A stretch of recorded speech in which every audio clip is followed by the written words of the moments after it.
Racontez-moi. Je croyais en Issa, j'ai rencontré Jésus. Voici tout de suite le témoignage de Jamel Attar. Je suis d'origine marocaine et j'ai été élevé comme musulman par une famille de tradition musulmane. Et dans le biberon, on m'a mis 3 choses. Jésus n'est pas mort sur la croix.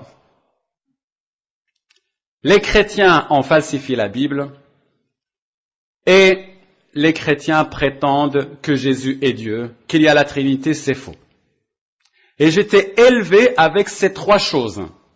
Jamais quelqu'un n'est venu avec la Bible pour me dire « Regarde ce que la Bible dit, c'est faux ». Jamais quelqu'un n'est venu avec un livre d'histoire pour me dire « Tu vois ce que dit l'histoire à propos de Jésus ? Il n'a jamais été crucifié. » Et pourtant, les chrétiens disent le contraire. Jamais on ne s'est appuyé sur la vérité historique ou sur ce que disent les chrétiens eux-mêmes. On s'est appuyé sur une chose qu'un homme a dite, qui s'appelle Mahomet, et qui a dit de lui-même, voilà ce que pensent les chrétiens. Et dorénavant, tous les jours, les musulmans entendent ça. Et c'est gravé au burin dans la tête. Dès qu'on parle à quelqu'un qui est chrétien et quand on est musulman, on sort ces 3 choses-là. Les chrétiens ont falsifié la Bible. Les chrétiens prétendent que Jésus est mort sur la croix. Les chrétiens disent qu'il y a 3 dieux. Et ça, c'est la pire des choses. À l'école, au collège, au lycée, on répétait ça. Et j'entendais ça. Quand j'allais à la mosquée, j'entendais encore ça. Et quand vous entendez très très souvent la même chose, pour vous ça devient l'évidence même. Et il n'y a pas besoin de preuves. Surtout pour un musulman. Il n'y a pas besoin de preuves parce que c'est marqué dans le Coran. Le Coran lui-même dit ces choses-là. Bon, sur la falsification de la Bible, ça peut se discuter, mais Jésus n'est pas mort sur une croix et la Trinité s'est niée dans le Coran lui-même. Alors moi, j'étais, dès mon jeune âge, vraiment amoureux de Dieu. J'avais dans mon cœur une soif pour connaître Dieu. Je pensais que l'islam satisferait cette soif de Dieu. Et je me suis jeté dans l'islam à corps perdu, cherchant à satisfaire mon âme, à m'abreuver de ce que disait cette religion. Et je suis allé vers l'islam, puisqu'il n'y a que ça d'offert dans mon pays d'origine. Il n'y avait que ça que je connaissais, que mes voisins connaissaient, que le peuple entier connaissait. On ne pouvait pas savoir autre chose. On ne connaissait rien d'autre. C'est complètement différent de la France, où il y a une pluralité de religions. On peut rencontrer un bouddhiste au coin de la rue, on peut rencontrer un musulman au coin de la rue, un chrétien au coin de la rue. Au Maroc, on rencontre un musulman au coin de la rue, un musulman au coin de la rue, et encore un musulman au coin de la rue. Et là, c'est un peu difficile. Et en me plongeant dans la religion musulmane, j'ai commencé à pratiquer la religion, à vouloir la vivre exactement comme elle est révélée dans les textes, exactement comme le Coran et les textes qui s'ajoutent au Coran en parlent. Et en commençant à lire les livres, je suis tombé amoureux, on peut dire, oui, du prophète Mahomet. Je le trouvais formidable. Je voulais faire exactement comme lui. Tout ce qu'il faisait, je voulais le faire comme lui. Manger de la main droite, prononcer les mêmes formules que lui avait prononcées quand il a mangé le matin ou quand il a mangé le soir. Je voulais l'imiter en toutes choses, devenir semblable à lui dans tous les points de détail. Quand je me levais la nuit, j'avais des formules ou des prières à réciter que lui faisait. Même la rupture du jeûne pendant le Ramadan, il mangeait certaines choses et il fallait que je fasse la même chose. Et ce n'est pas simplement moi, c'est tous les vrais musulmans. Quand je dis les vrais musulmans, les salafistes par exemple, vous voyez des fois ils ont des drapeaux noirs.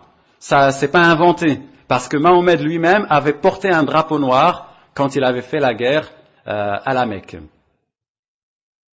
Ils veulent imiter Mahomet en toutes choses. Et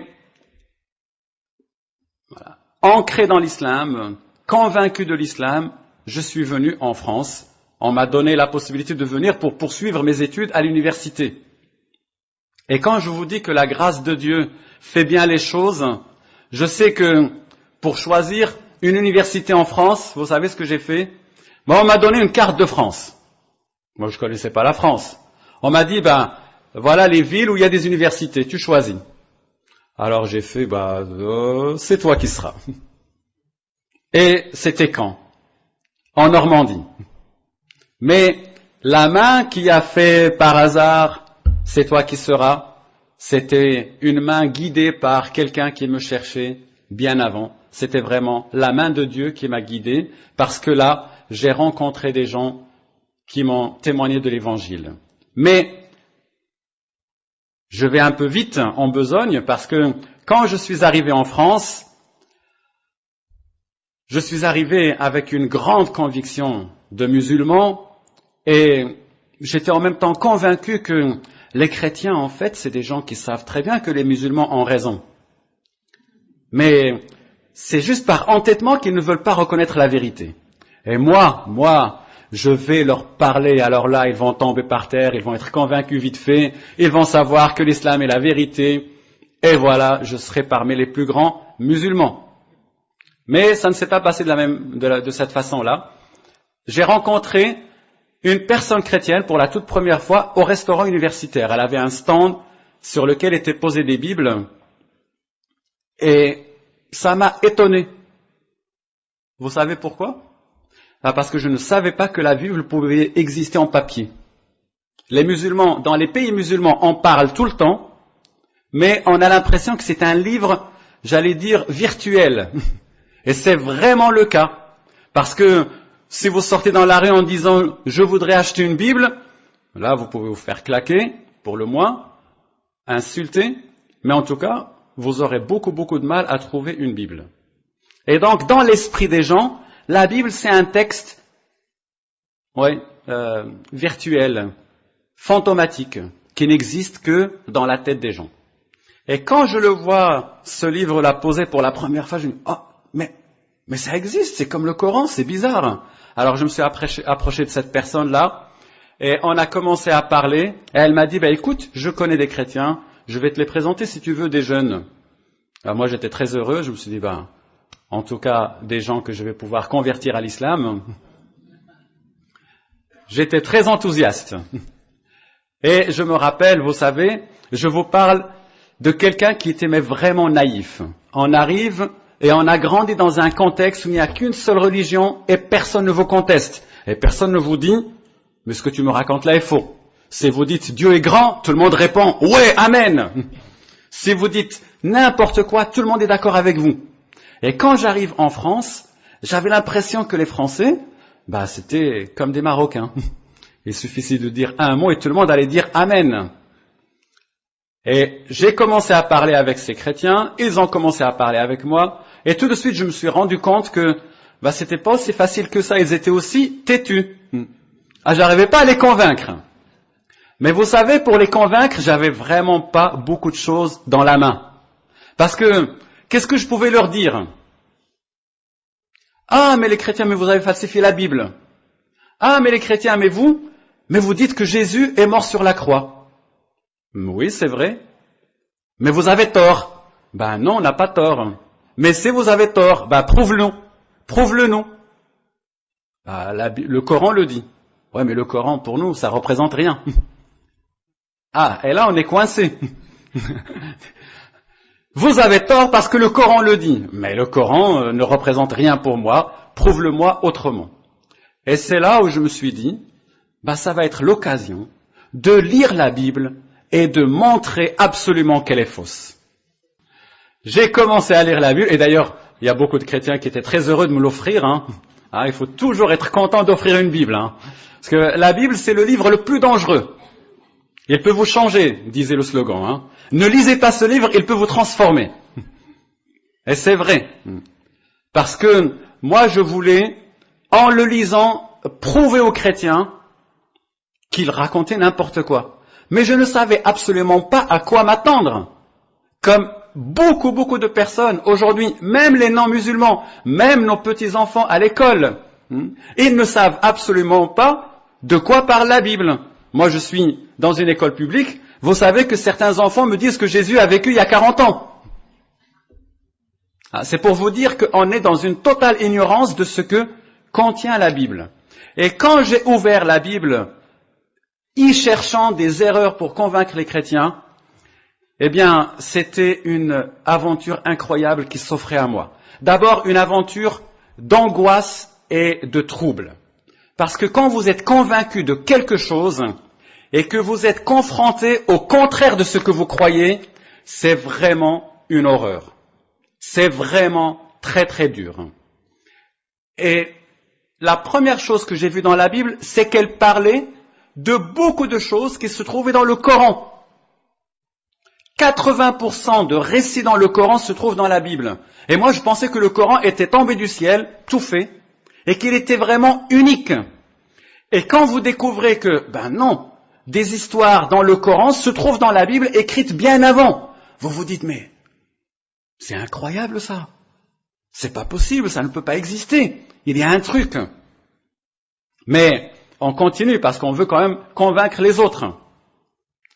Et j'ai ouvert les évangiles, et là j'étais en face de quelqu'un d'absolument incroyable. Nous les chrétiens, nous perdons la fraîcheur de la découverte de l'évangile pour la première fois.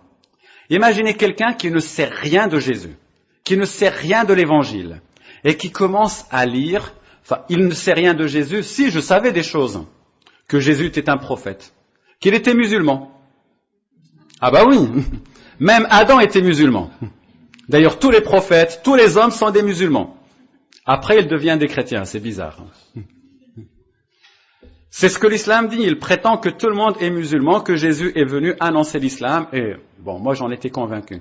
Mais je ne savais pas que dans la Bible, il y a une longue histoire, il y a des évangiles qui racontent par le menu détail la vie et la mort de Jésus. Pour moi, ça se réduisait à quelques mots, c'est-à-dire aux 93 versets dans le Coran. En tout et pour tout, 93 versets sur Jésus. Sur 6226. Ça, c'est rien. Proportionnellement, c'est rien. C'est 2%. À peu près. Et quand j'ai commencé à lire les évangiles, je me rappelle, comme si c'était aujourd'hui, l'émotion de la rencontre avec Jésus. Cet homme, qui était pratiquement un inconnu,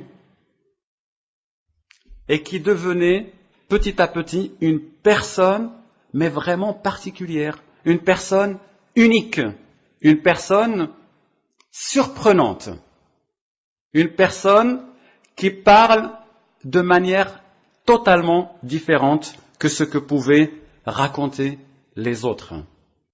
Quand je pense à ce moment-là, je pense en même temps au trouble que cela me provoquait. Parce que Jésus, vous savez, en tant que musulman, il m'attirait par ses particularités.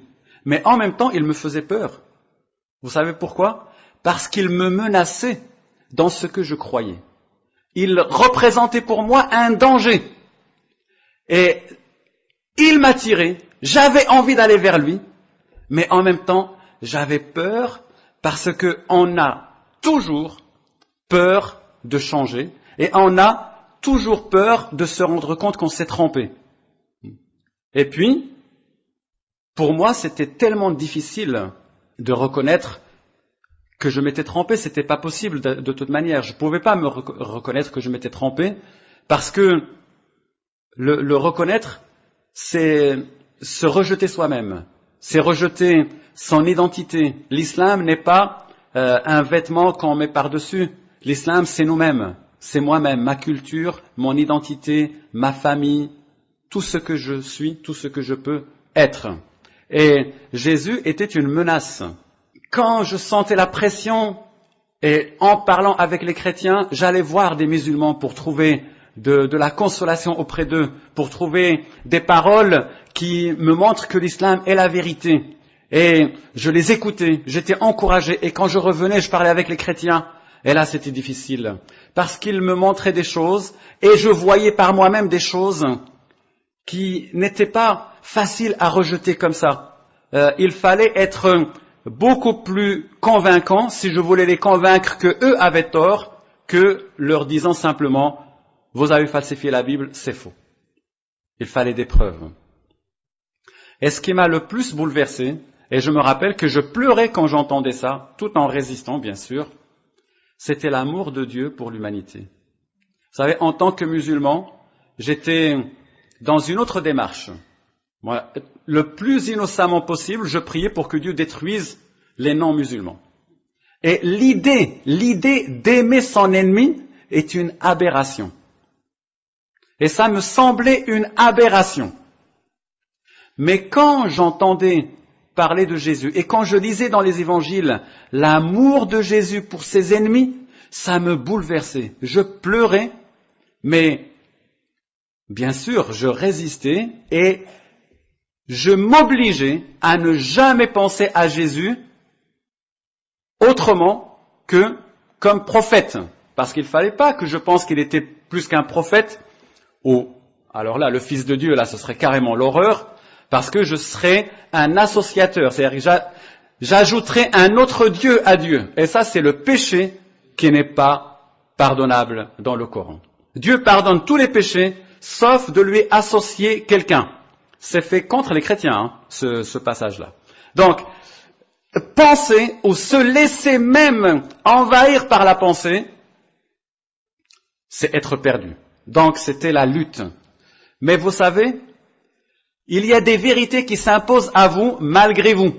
Vous avez beau dire « Non, je ne veux pas », ça vient. Et il y a une bonne expression en français, vous connaissez, une prise de tête. C'est ça. Il y a des vérités qui deviennent des prises de tête. C'est-à-dire, plus vous voulez les chasser, plus elles s'imposent à vous. Et quand je dis des vérités, en réalité, il s'agit de la vérité. Parce que quand Jésus se dévoile dans sa vérité, et quand sa personne commence à devenir connue par nous, et quand il commence à devenir présent à notre vie, on est vraiment envahi par cette vérité-là qui remplit notre cœur. Quand je pense à ces moments-là, pour moi, c'était des moments vraiment très durs, très difficiles. C'est la même chose pour tous les musulmans. Et ce que je vous dis là, je l'ai vu dans la vie de mes deux frères, parce que quand je me suis converti, j'ai parlé avec un premier frère, avec un deuxième frère, et c'était le même combat, et c'était les mêmes pleurs, et c'était les mêmes insomnies, parce qu'ils étaient convaincus. Mon deuxième frère était un intégriste. Il avait la barbe. Et une fois, on est allé au Maroc, Suzanne et moi, il ne voulait même pas nous parler, parce qu'on était des païens pour lui. C'est après ma conversion. Il ne voulait pas saluer ma femme. Pour vous dire qu'il était mais vraiment comme ça. Et quand Dieu est venu le chercher, il ne pouvait plus dormir. Et quand je dis il ne pouvait plus dormir, mais littéralement. Il était hanté par cette idée. Parce qu'un musulman, vous n'avez pas besoin de le convaincre de l'existence de Dieu. Vous n'avez pas besoin de lui prouver que Dieu existe. Vous avez besoin de le convaincre de la vérité. Et à un moment donné, ça ne suffit plus de penser que c'est ma religion, c'est la vérité. Il faut quelque chose qui l'authentifie, qui le certifie au plus profond de votre âme. Et c'est ça ce que j'étais en train de chercher. Je voulais être absolument convaincu que la religion musulmane est la vérité. Mais plus je cherchais des indices, plus la vérité de l'évangile s'imposait à moi. Quand je lisais les psaumes, ça me faisait peur. Parce que vraiment, je me dis, mais c'est vrai, il ne faut pas que je les lise. Mais en même temps, il faut que je les lise pour montrer que c'est faux. Donc vous voyez, hein, c'est compliqué. Et je lisais d'autres passages comme Ésaïe 53, écrit 700 ans avant et qui parle de la mort de Jésus, qui parle du salut qu'il allait opérer. Et je me disais très souvent, mais pourquoi les Juifs et les chrétiens auraient falsifié la Bible? Parce que moi, si j'étais à leur place, alors là, pour la falsifier, je l'aurais falsifiée. J'aurais enlevé toutes les mauvaises choses qui parlent de moi. Parce que le peuple d'Israël, il s'en prend plein la figure dans la Bible. S'ils voulaient vraiment falsifier la Bible, ils auraient enlevé tous ces passages négatifs à leur égard. Parce qu'en comparaison avec le Coran, c'est autre chose, hein, le Coran, la manière dont il parle des musulmans. C'est beaucoup de flatterie et moins de reproches, beaucoup moins de reproches. Et je me disais, mais les Juifs, s'ils avaient un passage à enlever de la Bible, c'était le psaume 22 et Ésaïe 53. Moi, à leur place, c'est ce que j'aurais fait, quoi. Parce qu'ils sont là pour leur dire, vous avez tort. Jésus est le Messie, il a accompli les psaumes. Et eux, ils les gardent. S'ils gardent ça, c'est parce qu'ils aiment la Bible, même quand elle témoigne contre eux. Pourquoi aurait-il falsifié ça? Et ce travail se faisait petit à petit dans ma tête. Et il y a quelques éléments rapidement qui se sont imposés à moi. L'amour de Dieu, bien sûr, et le visage de Dieu présenté par Jésus. Quand je regardais ce visage, je voyais que Jésus nous parlait d'un Dieu qui est le Père de tous, le Père des croyants, de manière plus particulière. Il est le Père de tous en tant que créateur, mais il est le Père des croyants en tant que celui qui les enfante à une nouvelle vie. Et c'est un Père qui vient pour avoir une relation avec nous. Moi, en tant que père, j'ai une relation avec mes enfants. Et lui, en tant que père, il veut avoir une relation avec nous. Ça n'existe pas dans l'islam. On parle de l'islam comme la religion de la soumission. Oui, on est soumis à un Dieu qui est au-dessus de nous, avec qui on n'a pas réellement de contact. Le mot religion en arabe veut dire un dû, quelque chose que je dois à Dieu. Il m'a demandé de faire des choses, je l'ai fait pour être quitte avec lui, et après c'est fini. Autre chose, l'islam me disait fais, F-A-I-S, un ordre. Tu dois faire, tu dois accomplir des bonnes œuvres pour être sauvé. Et la Bible et Jésus et les chrétiens qui me témoignaient me disaient c'est fait, F-A-I-T. Et vous voyez la différence, F-A-I-S, F-A-I-T. Et pour moi c'était la hantise. Et en même temps, ça me poussait à réfléchir au péché. Les musulmans disent, tu peux faire et Dieu va agréer ce que tu fais. Les chrétiens me disaient, tu ne peux rien faire parce que Dieu n'agréera rien de ta part. Si tu lui offres quelque chose, c'est souillé par le péché que tu commets. Tu ne peux rien faire, mais sache et crois simplement que c'est fait, que c'est accompli par Jésus. Sur la croix, et là ça m'énervait. Sur la croix, Jésus ne pouvait pas mourir sur la croix. Et en même temps, ça peut être vrai ça. Et puis, dans mon échange avec les chrétiens, avec la famille Lassé qui m'avait fait bon accueil, et avec Suzanne, qui est devenue après ma femme, je me rappelle une fois, elle m'avait vraiment énervé. Vraiment. Hein. Vous savez, j'étais tourmenté dans mon cœur, je n'en pouvais plus. Et vous savez ce qu'elles me disent? Ah, Jamel, si tu es malheureux, c'est parce que tu n'acceptes pas Jésus. Ah! Alors là, c'était la goutte qui faisait déborder le vase. Je leur ai dit, je ne veux plus vous voir, c'est terminé. Au revoir. Et je suis parti. Mais je suis parti le plus malheureux au monde, parce que Dieu me cherchait, je fuyais et je voulais continuer de croire en l'islam. Et je suis parti, et après elles pensaient que j'allais me suicider ou je ne sais pas quoi d'autre, elles étaient désespérées aussi. Je suis rentré et j'ai commencé à lire le Coran pour avoir la paix et ce jour-là, rien à faire. Le Coran, ça ne marchait pas. Parce que, en tant que musulman, vraiment, je lisais le Coran et je trouvais de la paix en le lisant. Et ce jour-là, non, ça marchait pas. Et ça m'énervait encore plus. Alors je me suis dit, bon, puisque c'est comme ça, je vais me coucher. Je suis allé dans la chambre, dans mon lit, et en m'étendant, j'ai commencé à réciter des versets coraniques comme je le faisais d'habitude, des passages que je connaissais par cœur, et je faisais bien la différence que je m'adressais à Allah et non pas au Dieu des chrétiens.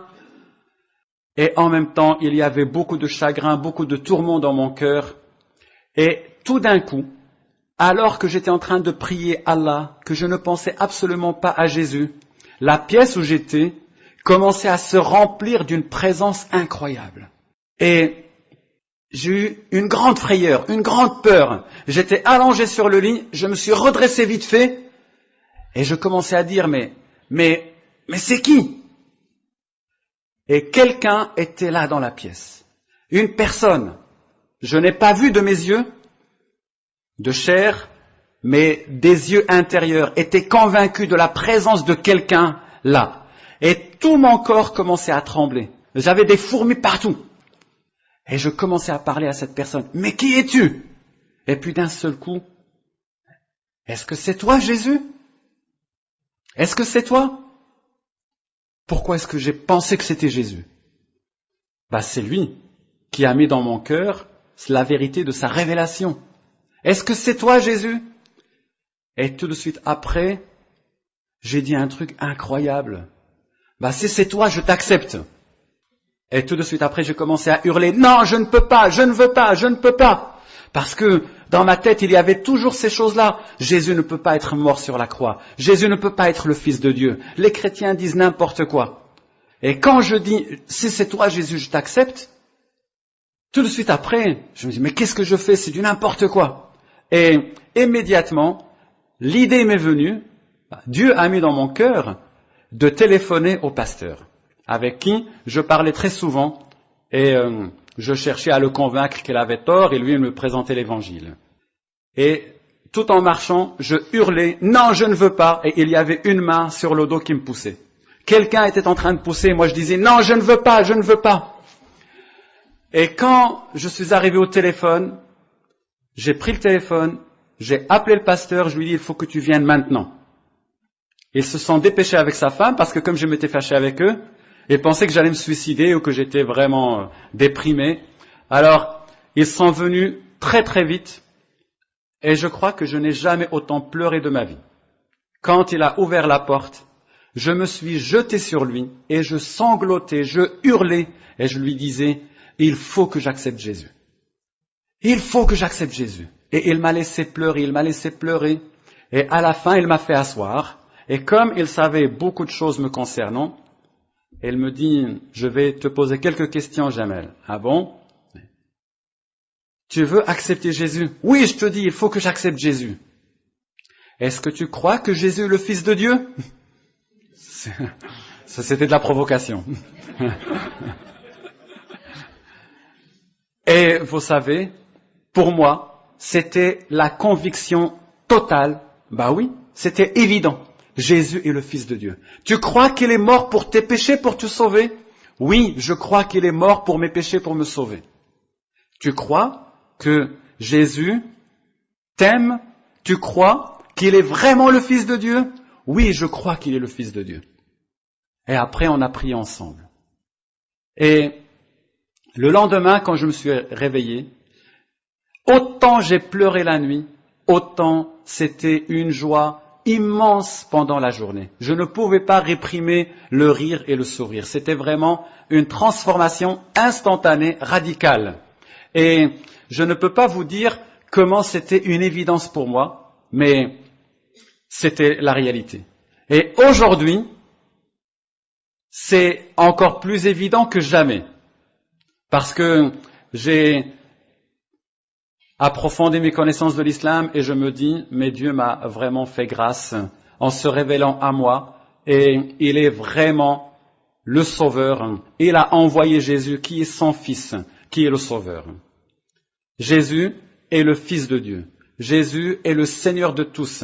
Jésus est mort sur la croix. Et cela est horrible et scandaleux. Oui, mais il l'a fait par amour pour moi. C'est une certitude gravée dans le cœur et c'est une certitude qui vient de la parole de Dieu.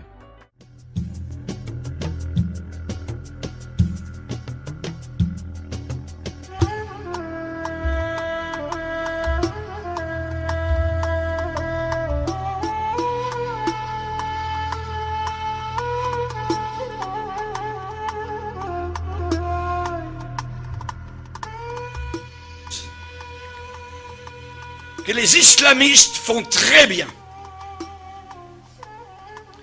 Actuellement, les chrétiens d'Égypte bénissent le Seigneur pour l'État islamiste.